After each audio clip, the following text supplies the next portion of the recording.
Welcome, everybody, to Be Kind of Rewind with Ruckus, your only nostalgia show on Premier Streaming Network, where we invite pro wrestlers, athletes, musicians, actors, actresses, notable personalities to come on and talk all things nostalgia, movies, games, toys, and music. I'm your host, Mikey Ruckus, my co-host to my right, keeping it Will. Will, how you feeling this week? I am living a dream. What about you, buddy? I'm doing good. I'm excited about who we have. This week, we have a very special guest. He is YouTuber, cover music, and artist extraordinaire, the creator of my favorite entrance theme for Kenny Omega of all time. It is Mr. Little V, James Mills. Little V, how you doing this week? I'm doing great. Thank you so much for having me.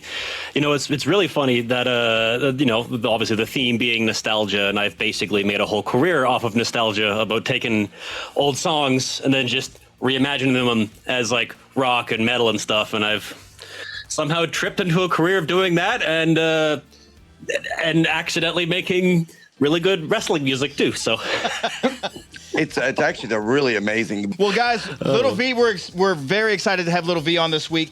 V has chosen a special movie that's near and dear to him for our retro review. That's going to be the 2004 movie Shaun of the Dead. From there, we're going to jump into the Guess That Top 10 segment. We're keeping it. Will reads off the Billboard Top 10 singles the week of September 24, 2004, which was the week that Shaun of the Dead was actually released. We'll touch on pop culture from 2004.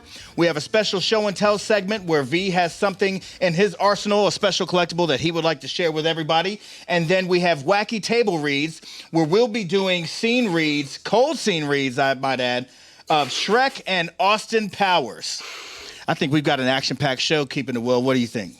I'm excited. 2004 is going to be tough. I'm going to be honest with you. It's I realized how out of touch I was with pop music at that point. I'm nervous. Yeah, it's God bless. All right, let's do this. What's our movie for today? Let's get into it. So, our movie review for this week is the 2004 film Shaun of the Dead, starring Simon Pegg and Kate Ashfield.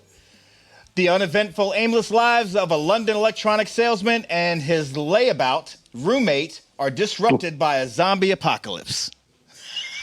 So, I just read that off of IMDb. I'm like, yeah, tell me you're reading. His layabout roommate. What's that over there? Is that the script?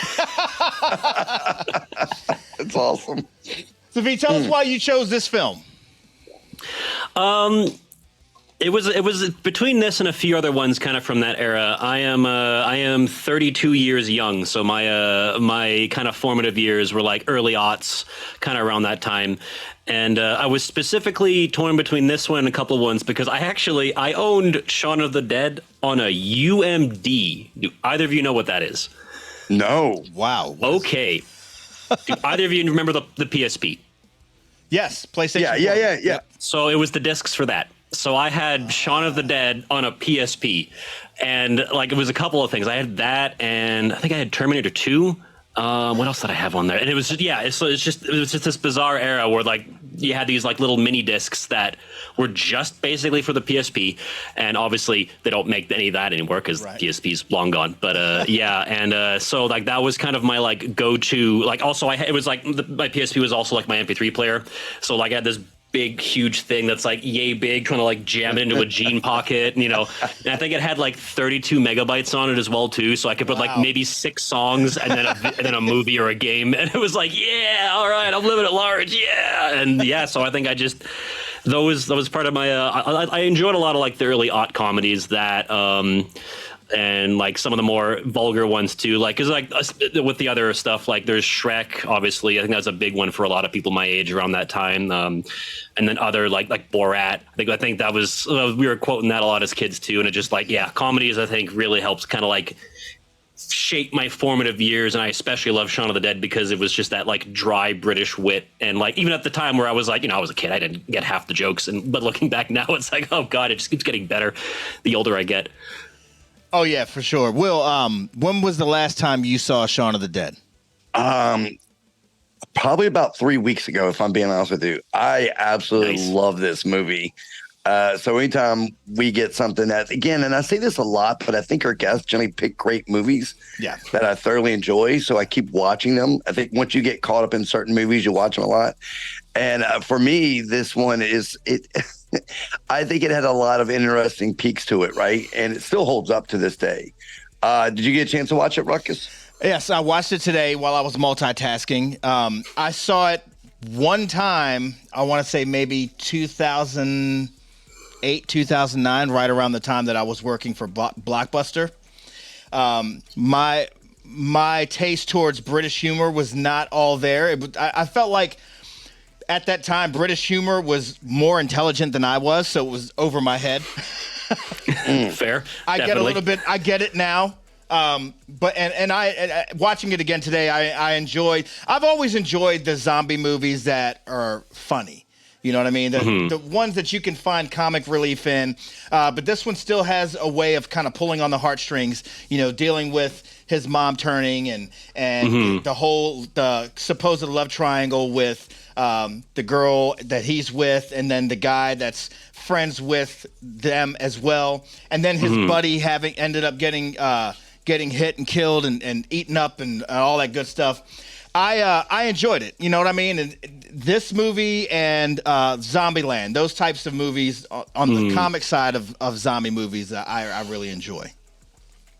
Yeah, it was also really interesting too, because I think it was about like 2004 that was the Dawn of the Dead remake too. I think as well. I think they both came out like in the same year or around the same year. Right, so I think that's about like the time zombie stuff started really picking up again, because it was like way back. What was it, 70s or 80s was zombies, and then it kind of like died down for a bit, and then like 2000s onward was just and then leading on to like Walking Dead, and I was like 2010s and stuff. And I think this was like right at the start of the resurgence of zombie stuff. Now, for me, the combo of Simon Pegg and Frost, I forget his first name. Nick Frost. Nick Frost, yes, that combo. I think they just pair so well together, which made that, because even getting their friendship, you could feel that in the movie, right? And it did make you kind of sad when it happened to him, when Frost got messed up, right? And to me, this movie introduced me to that combo. And I don't know if you've ever seen Paul, the Alien movie that they were in together. Oh, I've seen that one. Yeah. It's been a while, but I've seen that one. Yeah. Yeah. So, and then they did the cop movie. I have to go look what the cop, they did a cop. Hot Fuzz. Yeah. Hot Fuzz. Yeah. There was, and then there was the End of the World one. It was the trilogy, the Edgar Wright trilogy. But yeah, this was, I think, the first of those three movies of that duo. Yeah, they've been amazing comment. And then again, look, if you look at Simon Pegg, he's went off to do a lot of great things, throughout his career. But for me, this kind of launched that. So, and I'm a big fan of British comedy. So I thoroughly I think some people have a hard time getting into that. But for me, I was a huge fan of it. Now, would this be your favorite Simon Pegg movie through that all the movies we talked about?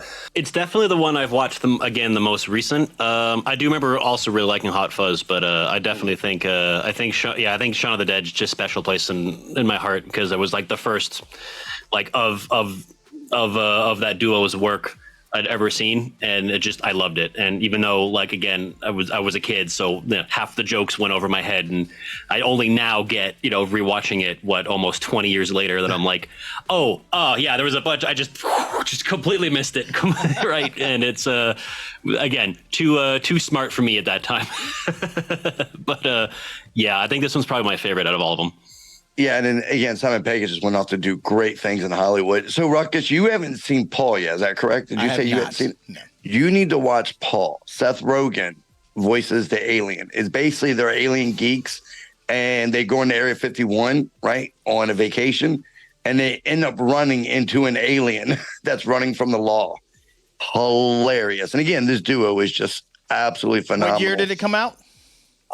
Paul was mid 2010s. Yeah, it was more recent for sure. Yeah, I can look it up real quick. World's End was 2013. I forgot that Simon Pegg was actually in Ready Player One. He was the curator in Ready Player One. Oh, amazing movie, by the way. So I was definitely I forgot because a lot of the British actors kind of all hang out doing the same things if you go back far enough. And I forgot. Oh my God, what's his name? He did Bilbo in the Hobbit movies. And he's on the Sherlock show there. Dominic. Wait, was Dominic? I didn't watch Lord. Hang on. My brain. My brain. Because he was in Black. He went on to do like Black Panther also. Yeah, he's in what the heck is his name? Martin Freeman. Yeah, he's like a background character. He's like when they run into the other group, that's the identical group. He's the girlfriend, right? And he's just like his only line is like hi. He's just like there in the background. I was like, oh hey. It's weird how you can associate certain actors. For me, Martin Freeman will always and only be the best friend of Ali G in the movie Ali G in the House. I don't know if you ever saw that, but I die every time I watch that movie. Again, British humor, absolutely love it. Big fan. Are you a fan of Ali G at all? It's been a long time since I've seen it. I again would have been a kid, so I'd have to rewatch it. But I remember enjoying it. But I have to give it another watch for sure. Yeah, you might have to give that. Have you seen it, Ruckus? Didn't it have like bits on TV first before it went to a movie?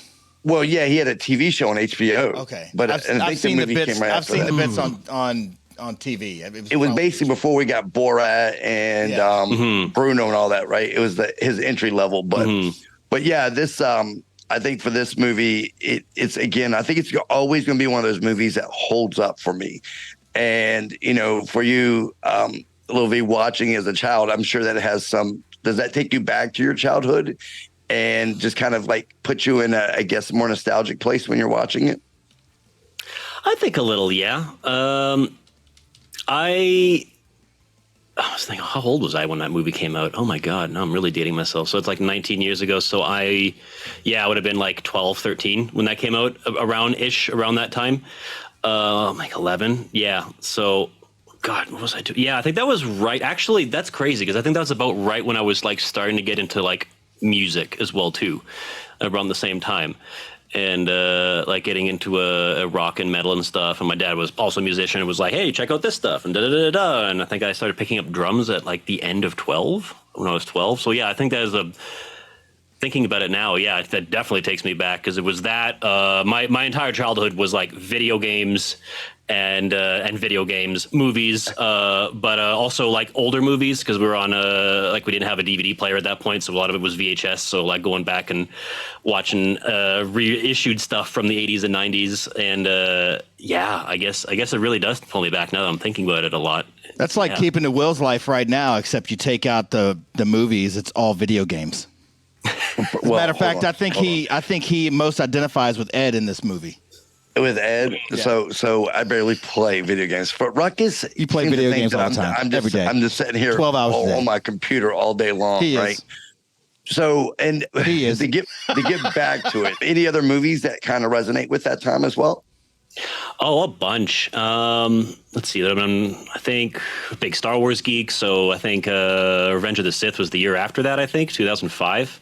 Mm-hmm. And obviously like the prequels in general, because I grew up with the prequels and I grew up with the originals as well. I grew up with the originals and not at the time they came out, but like through my folks, right? And so yeah, big Star Wars nerd. Was into the Pokemon movies as well too at that point. Yeah, there was, I mean, Shrek. I think everyone my age, every millennial remembers Shrek at this point. And Shrek 2 also being great. And then we don't talk about the rest. And then, and, yeah, there's that. I was also big into Arnie movies as well too at that point because my parents were big into Arnold movies, so it was all the big action movies and stuff. True Lies being one of them, which is I think a weird one for a lot of people. That's because it's like there is one of his best. Like yeah, it that is one so in Total good. Recall. Yeah. When there was like I don't think I even watched the remake. I'm like, why? No, the first one's still perfect. Why would you? Yeah. Why would you do anything else? Did you say Total Recall? Yes. Yeah. Total Recall and let me say first, True Lies is by far my favorite Arnold movie, and I don't. That's now Terminator 2 is a completely different one, but True Lies is up there for me. True Lies is incredible. Lies, Terminator 2, Total Recall, but I feel like Terminator 2 is a completely separate category unto itself, so you can't really. That's fair. Mm-hmm. That's fair. And Ruckus, I want to go back real quick because he talked about the Star Wars, right? And how that 3 wave came in when he was younger, right? Well, for us, we had the first wave as kids, right? Yeah. How when you hear Star Wars, like, did you like the movies that came out in 2005s? Like the second wave, we'll call them. Were you a fan of those, considering that you grew up watching the originals? You talking about me? Yeah, you are, Mikey. I Ruckus, liked episode 1. I wasn't really into the other ones, but I think it was Jar Jar Binks that just kind of turned me off to the rest of it. Like, even though he wasn't in the other ones after that, Jar Jar was just like it was. I mean, I had babies at the time, so I just likened him to all the noise that my kids were making at that age. So it's just... Fair enough. Oh yeah, like let's not like mince words here. The prequels are not good. Let's not mince words. But I love them. I rewatched all the Star Wars movies just recently, like maybe like a few months ago, and like 3's pretty good. Like, but the other ones, yeah, no, they're trash. But like, there's just so many memorable moments where you're just kind of like, oh, okay, there's little sprinkles of genius, like little campy, silly, where like you get someone chewing the scenery and just like really, really having a good time. But then, then it hard cuts to just like, okay, let's moving on. It's just kind of all right. That's okay anyway. But no, like, yeah, they're not good. Like, let's not pretend they're good movies, but I love them. I love them a lot. I also love bad movies as well too. So yes, absolutely. Ruckus generally has bad picks when we do this show. So, but did you watch running them all on empty. together? First of all, hold on, we'll get that. Did you watch them all in order? I've always wanted to do that. The Star Wars movies. Yeah, I've got I have like 1 to 6 in a DVD collection, and then I watched the newer ones. Well, the 2, I didn't watch the last one because that one's it's just not good. But I have watched 1 through I guess that was 8 with my wife, because she also hasn't really she's watched them like here and there, but she's not like a Star Wars fan. So it was just kind of fun going through them all and just kind of like seeing it and being like, yeah, I feel like I have most of the prequels committed to memory at this point, not even because of the movies, but because the internet just like globbed onto it, and I feel like they've taken every single line of dialogue from those prequels and turned them into a meme. Yeah. It's so I think I have the memory from that, not from actually watching the movies.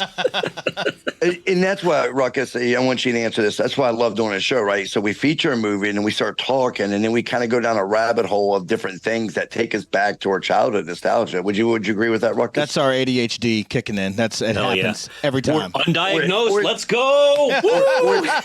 Or it could just be formatted that I kind of lead the conversation that way, but you'll never say Not that, true. will you? I'm Not just true. here because I don't get sued, man. Not true. My contract's up. I cannot wait. Oh, my God. Anyway. Waiting for that check in the mail. Come on, let's go. Let's go. I got his replacement in the chamber already.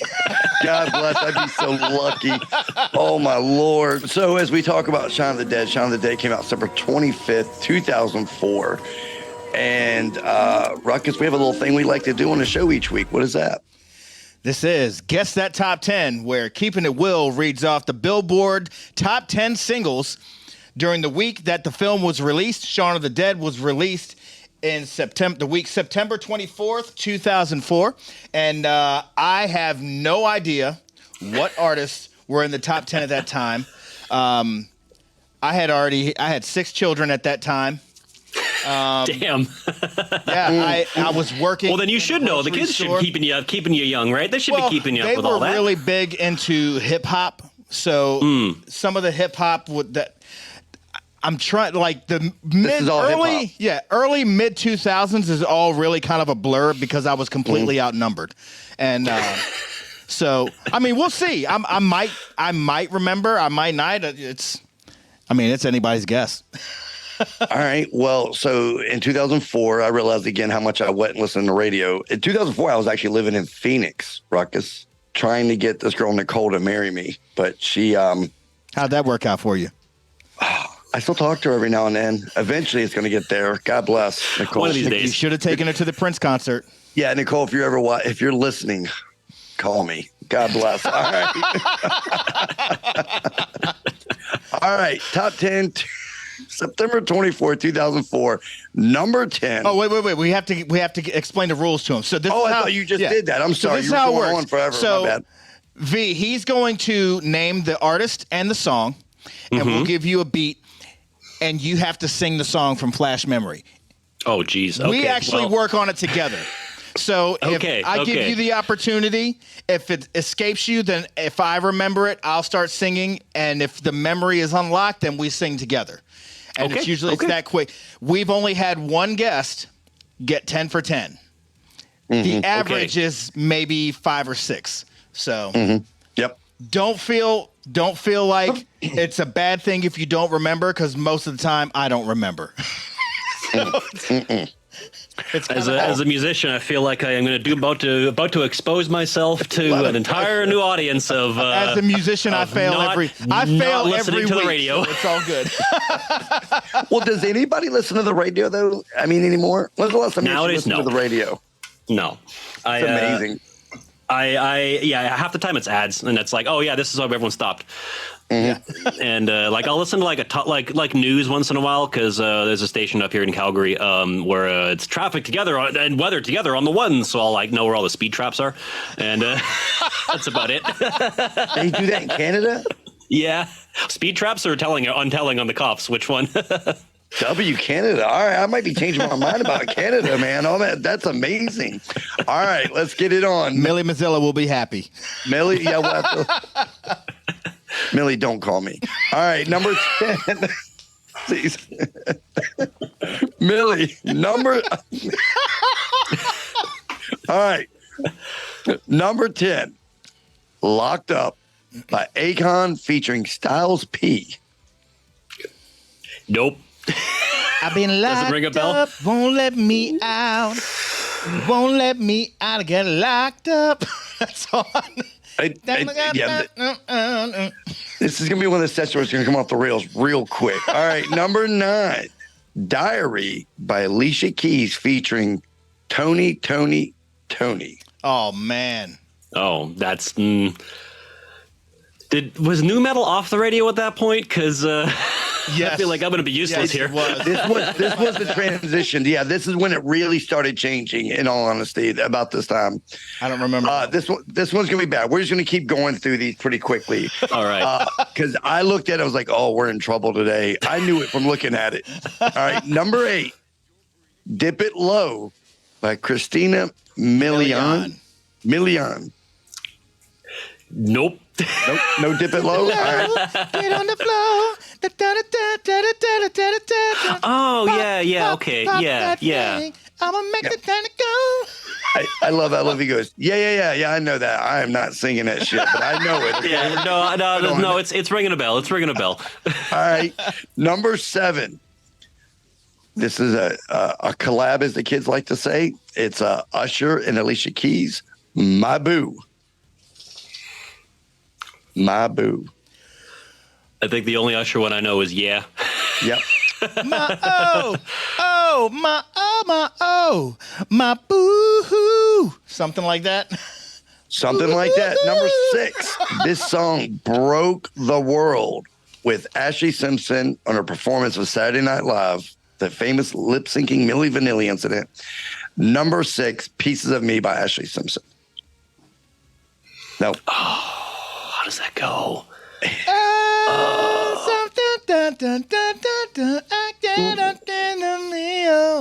I like the way I feel. Okay, yeah. I don't know the lyrics, but I think, yeah. Familiar with the song. Yeah. Okay, yeah, and that's coming back. Pieces of me. Yeah. Okay, yeah. There we go. There you go. Okay. Yeah, that's the that one. Yeah. Okay. All right. I couldn't have told you it was that one, but now hearing it, yeah, totally. I know that one. Totally. I'll go with that. All right. Number 5. I think you might get this one. This was actually on the CD I made Nicole back in the day. She Will Be Loved by Maroon 5. Oh, crap. How does that one go? This one I should actually know. It's a slow jam. Do do do do do. Yeah.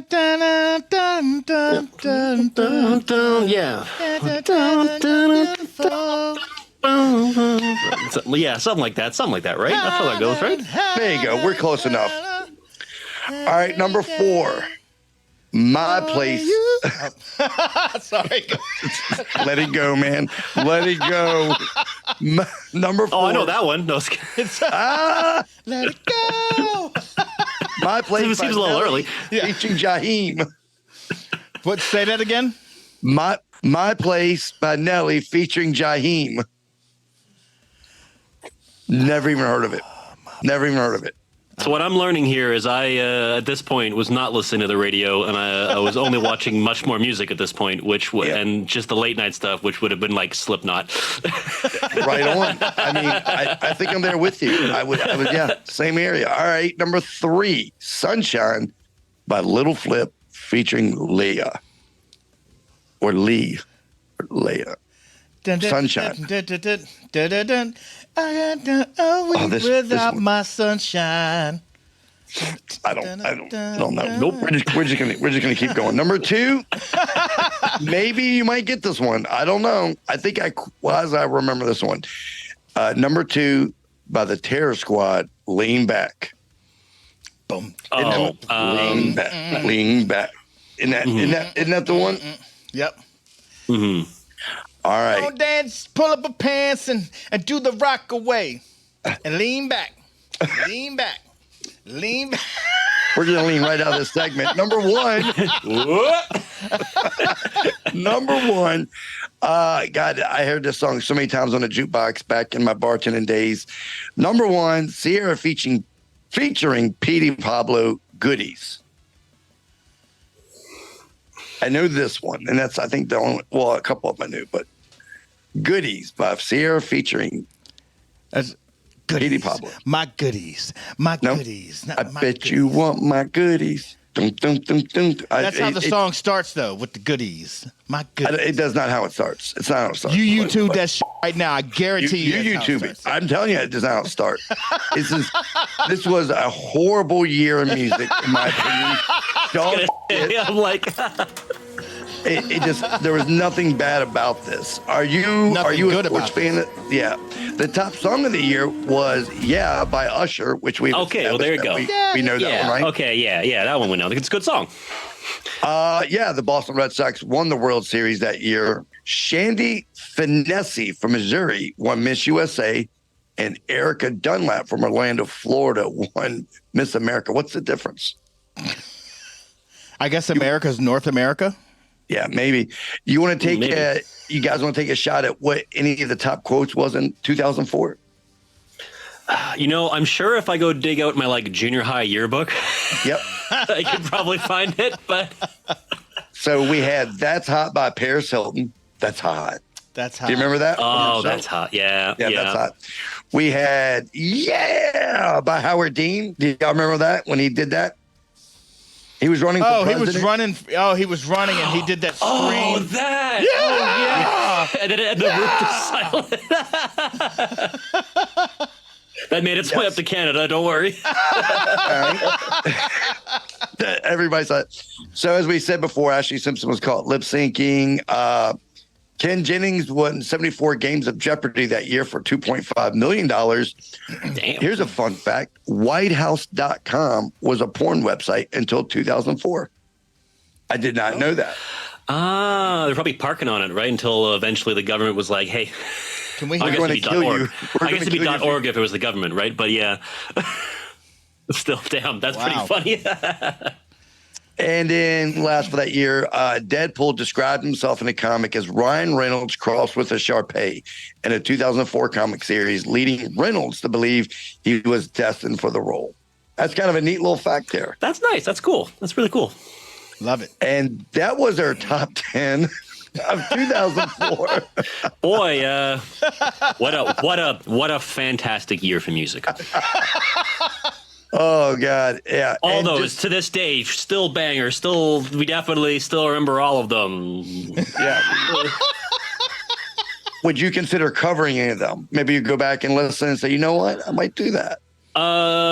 Yeah, that'd be a good one. Yeah. I feel like that'd be a good one. But those top 10, I'm like, I barely recognized any of them. You would take number 1 that week, take Goodies, and turn it into a metal song. There you go. As soon as I remember how it goes. Goodies, my goodies. Yeah, exactly. I'm buying this thing already. That's awesome. Beautiful. All right, so that will take us to our next segment, which is show and tell. You kind of liken this to the time when you were in grade school and the teacher would go to the class and say, hey, we have show and tell. If you have anything you'd like to share with the class, please come up front, share with the class what you have. Little V has a special item that he would like to share with the class today for show and tell. V, what you got for us? Well, I had a couple things because I've got some funnies, I've got some gonna make you cry, I've got some things, but I figured this one because the theme seems to be comedy today, or lack thereof. Lack thereof. Keeping it Will always loves a good cry, so don't feel. I think Mikey, I think you'll appreciate this. So this is an ESP E2 Baby Metal signature 7-string V. Wow. So for those who aren't familiar, Baby Metal is like an idol metal group out of Japan, which I actually just saw in concert like 3 weeks ago. Wow. I think Japanese festivals have ruined festivals for me. I don't think I can go to any other festival. They're so good. Anyways, so this was from my first time I was in Japan. That would have been ended 2019, and there's a place in Tokyo it's like a street just full of music shops. Like we're talking 30, 40 music shops. Like it's wild as far as the eye can see. And I'm like, well, I got to get some stuff, right? So, of course, I'm going through and get a couple little trinkets here and there. And then I saw the 3/4 size, like, kids version of this. And I was like, oh, I didn't even know they made that. And then I was like, wait a minute. Because this is not something that ever made it over to the West. It was like a specific Japanese exclusive, or like, you know, in weird shops kind of all throughout specialty stores, like throughout Europe or whatever. But like I'd never seen one of these. And I was like, okay, well, I'm going to keep my eyes open. And spent hours just kind of going through the shops, and I'm like, oh, doesn't look like it any in here. It must be like pretty old at this point. And then as we're leaving, I like turned my head and realized I completely missed an alleyway. I was just like, oh, and I walked down there, and sure enough, this is hanging in there, and it's used and like $1,000 off. And I'm just like, okay. I pick it up, and I'm just like, yeah, I want this. And now I need to set the stage, because this was the start of a 2-week trip to Japan. This is maybe like day 3 of like 14 days, right? Now it's a big instrument, okay? It's a very large instrument. It's and with a big hard shell case. Yeah. Now, have either of you ever been to Japan before? Have not. Space is kind of at a premium. Hotel rooms are a wee bit small. And I bought this giant guitar with a giant case right at the start. Actually so I had to fit it into a hotel room with no room. Had to put it onto a train. Basically, I almost had to buy a ticket for it to get it on the train because there wasn't enough room. I climbed a mountain with it because we went up to a little small town called I can't remember what it was called, but it was on Mount Hakone, which is about like just a little bit outside of Tokyo, and just dragged this giant case around me everywhere I went. And it was like, it's okay, this is gonna be worth it. When I get home and I can start playing on it, it's gonna be worth it. But yeah, so this is probably gonna stay with me for a while, considering how much effort it took just to get it back here. That is amazing. Love that, man. Yeah, and it's definitely it's a weird one because you don't really see like a 7-string V in the from ESP all that much. So it's a pretty cool, unique one that I don't think you typically see them make. So I like it. It's pretty weird. It's pretty wild, and like it's cool because like if you don't know it's Baby Metal, it still looks super sick. Like it's still it looks super beautiful. metal. Have you recorded with it yet? Oh yeah, a bunch. I've had this now for, I guess, 4 years now? Wow. So, yeah, I've recorded a bunch with it. I don't record with it as much because, unfortunately, I'm just not a big fan of Floyd Roses. So I'm just kind of like, I touch them and go like, nah, like I lock them down the moment I get them. I'm just like, nope, nah. I used to, and Will, what he means by Floyd Rose, the tremolo, it's basically your strings are on suspension for the whammy bar. And if you pop one string, they all go out of tune. So it's all string pressure, and it's a pain in the ass. and I used to love it when I was in high school. I had a Floyd Rose. I had a Ibanez. I had an Ibanez gem with the disappearing pyramid inlay, Steve Vai model with the handle grip and everything like that.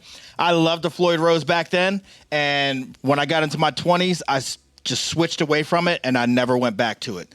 I went the other way. I'm an Evertune guy now, as opposed to the Nevertune. So I take every guitar I have, I install one of these things, and it's also floating, but it's like a Floyd Rose for every string, and it just keeps it perfectly in tune all times, and I love it. I may have to talk to you offline about that because that looks amazing. I think a physicist went to a blues jam and was tired of it and was like, I hate how everyone's out of tune, and that's how that started, which I think is incredible. Wow. And I highly recommend them. I may or may not be endorsed by them. Highly recommend.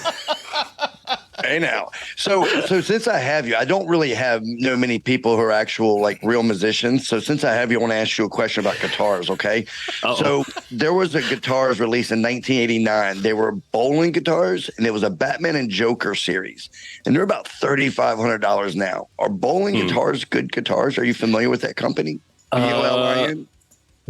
Sorry, what was it? BOLIN. BOLIN. Yeah. I've never really heard of them before, but I think I know the Batman one you're talking about. Yeah, it's a Batman and Joker. They're a set, but you have to buy them separately, right? And Ruckus, I've never told you this. I always wanted these guitars, right? I won't be able to play them, so it's kind of silly spending that much money. But they're such a huge collector's item. It's like an SG. Yeah, I've never heard of it. That's really cool, though. I'm looking at them right now. That's actually super cool. Yeah. I've never heard of them before, but I mean, like, even if you're not playing looking to play them, it's whether they're good or not, it doesn't matter. Yeah, they look cool though. They look very cool. They're definitely collector's items. That Ruckus, I'll send you a link to them because they're in Maryland. Because all joking aside, I was going to get you one day. I was just going to come pick you up, going, "Hey, I need to run to the store. Can you come with me?" And I was just going to take you to this place in Maryland to look at them to make sure that they were worth me buying. If it makes you feel any better, I have the Hello Kitty Strat. So I've got that. So and I didn't have to even buy it. One of my students back in the day was just like, "Hey, I don't play guitar anymore. You want it?" I was just like, "Absolutely, thank you so much." That's amazing. Is that like a collector's guitar? Oh, it is absolutely now. It's also like awesome. Like it sounds great considering it's like a Squire. But these things are also like there was just a limited run. There's this one, and then there was one in pink. And at some point I gotta again throw an Evertune into it and actually like start rocking it. But they're also pretty cool. I love like wild and weird guitars like that. I have way too many at this point.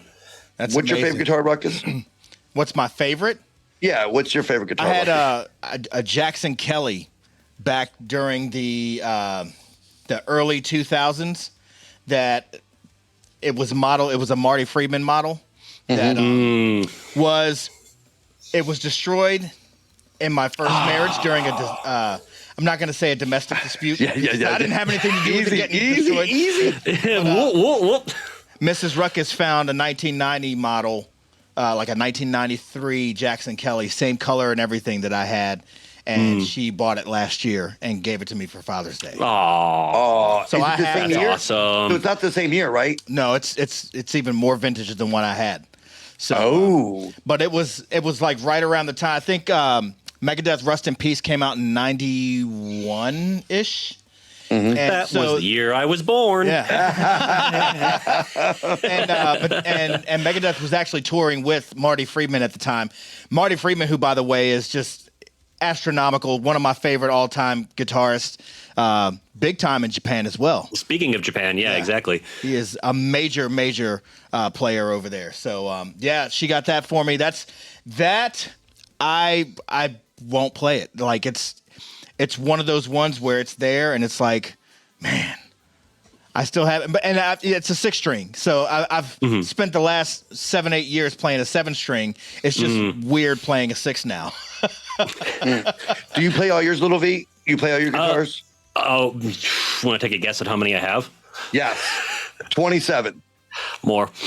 Oh, no, you're close though. You're very close. I have inherited a lot of them. My dad was also a musician. He passed away about 10 years ago now, and he had a big collection too. And I've actually just given away a bunch because I'm just like, listen, like his close friends. I'm like, please take them. I know you'll play them. Please, I have got way too many. But Everything in this room I play.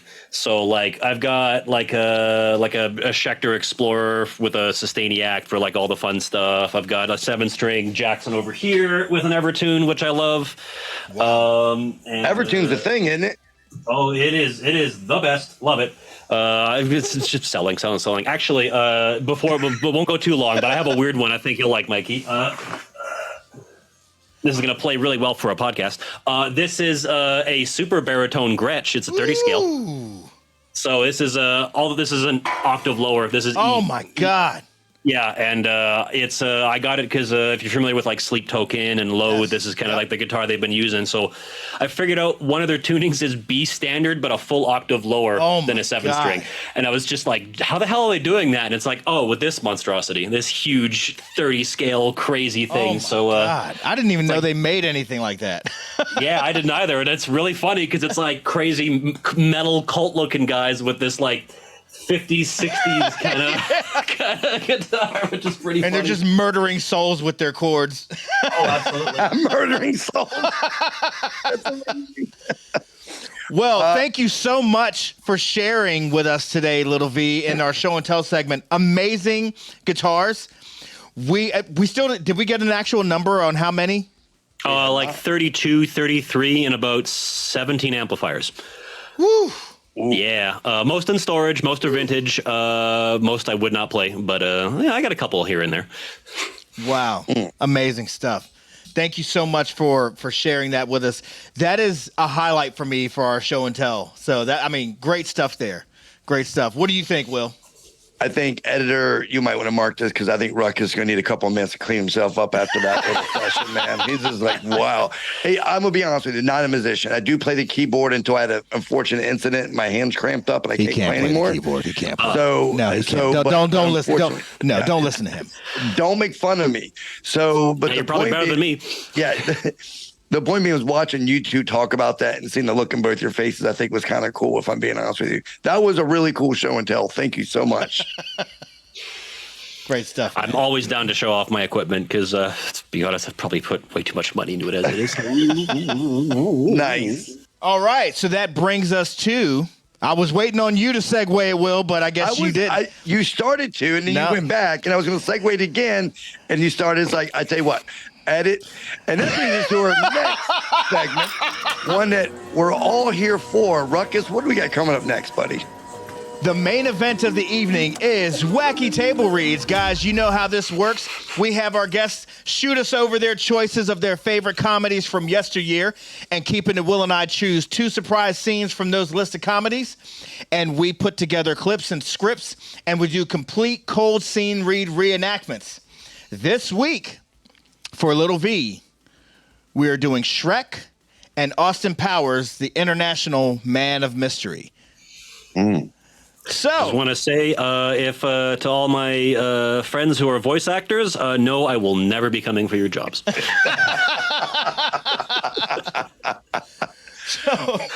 So let's start with Shrek. And let me reiterate, as we do every week, we have not rehearsed any of this. Little V got the scripts today for both Shrek and Austin Powers. We have no rehearsing, no discussing, nothing. We're just reading this completely cold. All right, so the first scene will be Shrek, where Shrek and Donkey meet for the first time. Narrating and playing the role of the guards will be Keeping It Will.